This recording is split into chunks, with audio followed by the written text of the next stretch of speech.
आगे जब गोपियाँ जो हैं, जब उनके पास वो योग का संदेश दे रही आता है, जो कि उद्धव लेके आए हैं, और उनको पता था कि जब श्री कृष्ण आएंगे वो उनके साथ बहुत सारी बातें करेंगी, अपने दिल की सारी व्यथा जो है वो श्री कृष्ण को बताएंगी। बहुत कुछ सोचा था उन्होंने, श्री कृष्ण से उन्होंने क्या क्या बातें करनी है। परंतु जब उद्धव संदेश लेके आते हैं कि कृष्ण नहीं आ रहे, तो गोपियाँ क्या कह रही हैं, मन की मन ही मांझ रही, कि हम तो, हमारी तो मन की मन में ही रह गई, हमने तो बहुत कुछ सोचा था, है ना, कि श्री कृष्ण आएंगे, उनके साथ हम बातचीत करेंगे, वार्तालाप कहेंगे। कहिए जाए कौन पे ऊधो नाही परत कही। तो वो कहते हैं उद्धो, हम किससे कहें, अब अपने मन की बात किससे कहें, है ना। कहिए जाए कौन पे ऊधो, ये अपने मन की जो हमारी बातें थी ये तो मन में ही रह गई, अब हम किससे कहें। अवध आधार आस आवन की, ठीक है, तन मन विधा सही, कि हमें श्री कृष्ण के आने की आस थी।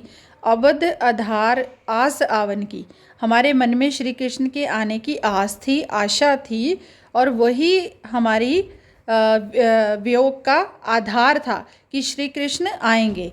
और इसी उम्मीद में, इसी आशा में कि श्री कृष्ण आएंगे, तन मन बिथा सही, हम अपने तन मन के ऊपर बिथा, बिथा मीन्स जो सारे दुख दर्द हैं वो सहन कर रहे थे, कि श्री कृष्ण आएंगे, उनके साथ हम अपने मन की बातें करेंगे, ठीक है। अब इन जोग संदेशन सुन सुन बिरहन बिरह दरही। परंतु कहते अब ये योग का जो संदेश सुन के तो हमारी जो बिरह अग्नि थी, हमारे वियोग की, हमारे बिछड़ने की जो तड़प थी, बिरह मीन्स जो बिछड़ने का जो दुख था, दही, वो तो बहुत बढ़ गया, अब तो पहले से भी ज़्यादा बढ़ गया। क्यों? क्योंकि हमें तो आशा थी कि श्री कृष्ण आ जाएंगे, हम अपने मन की बातें उनके साथ करेंगे, परंतु इस योग के संदेश को सुनकर तो अब हमारी जो विरह अग्नि थी वो और भी ज़्यादा भड़क उठी है। चाहती होती गुहार जित ही ते उतते धार बही। कहते हम जिनसे चाहती थी, है ना, गुहार करना, गुहार का अर्थ क्या है, गुहार मीन्स प्रार्थना करना, ठीक है, कि हम अपने मन के जो दर्द को श्री कृष्ण के आगे प्रार्थना करना चाहते थे, गुहार लगाना चाहते थे, उत्तर धार बही, कि जहाँ पर हमने प्रार्थना करनी थी, जिससे हमने प्रार्थना करनी थी, वहीं से हमें संदेश आ गया, ठीक है। मतलब उनका एकमात्र सहारा जो था वो श्री कृष्ण थे, कि श्री कृष्ण आएंगे, उनके आगे हम गुहार लगाएंगे, प्रार्थना करेंगे, मन की व्यथा बताएंगे।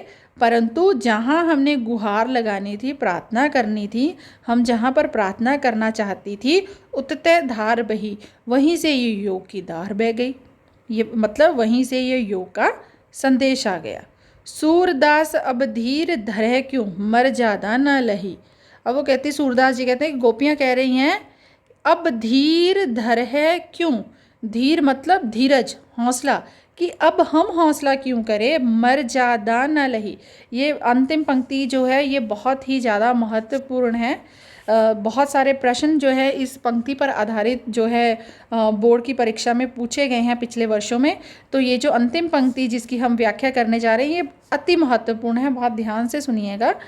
कि अब क्या है, अब जो गोपियाँ हैं वो कह रही हैं सूरदास अब धीर धरे क्यों, कि अब हम धीरज क्यों धरें, मर ज्यादा न लही। मर ज्यादा का अर्थ यहाँ पर है मर्यादा, ठीक है, मर्यादा, कि जब श्री कृष्ण ने ही मर्यादा नहीं रखी, अब हम धीरज क्यों धरें।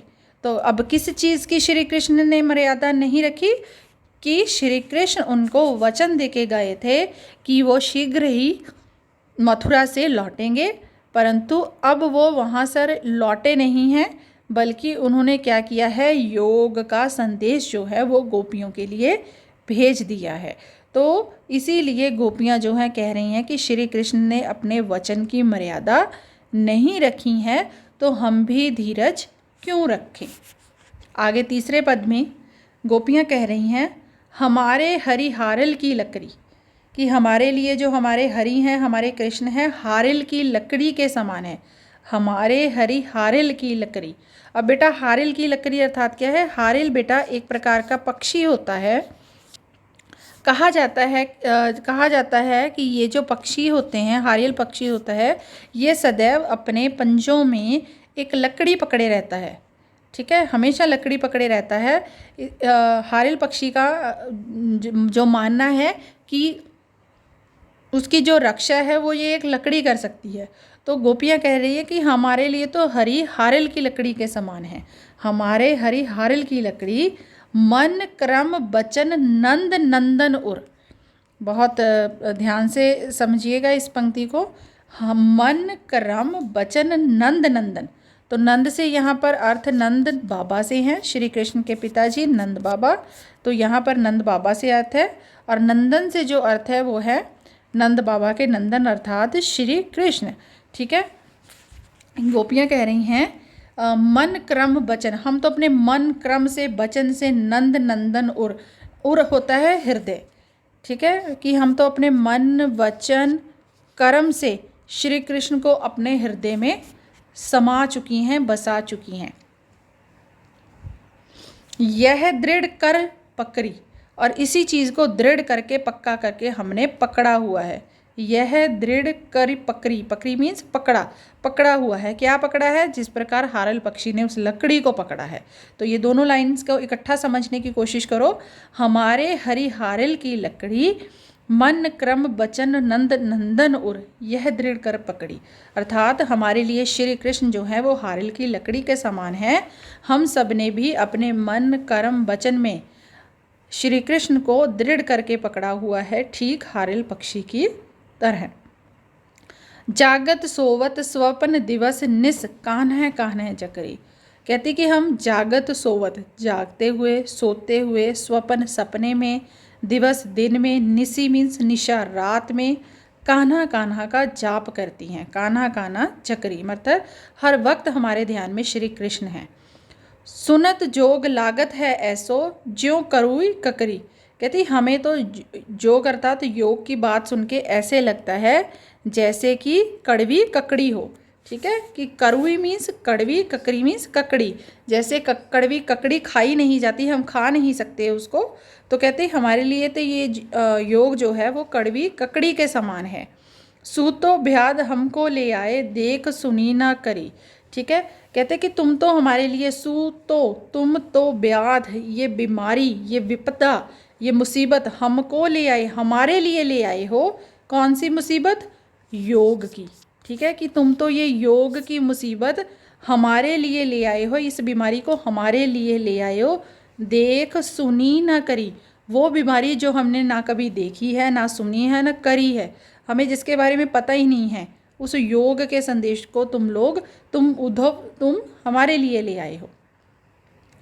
यह तो सूर तिन्ही ले सौंपो जिनके मन चकरी।